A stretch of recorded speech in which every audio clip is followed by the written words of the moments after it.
Óli, tap í dag, hlýtur að vera afar ósáttur með spilamennsku liðsins.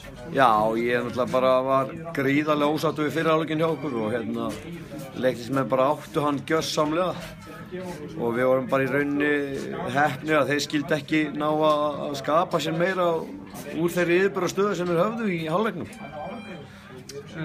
Svona baráttan í liðinu sem hefur svona einkennt þau lið sem þú verið að þjálfa, hún var bara enga veginn til staðar í dag? Nei, hún var bara ekki til staðar og það var bara mikil vonbrigði því við vissum það að við yrðum að matcha þá í baráttunni ef við ætlum að séns á að taka þessi stig sem eru úr boði.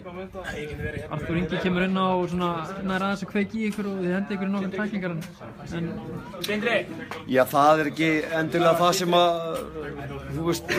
skiptir sköpum í þessu leik. Það bara, fannst mér bara frá byrjun ekki nægilega mikill vilji til þess að leggja á sig vinnuna sem það kostar að klára svona lið eins og leiknir.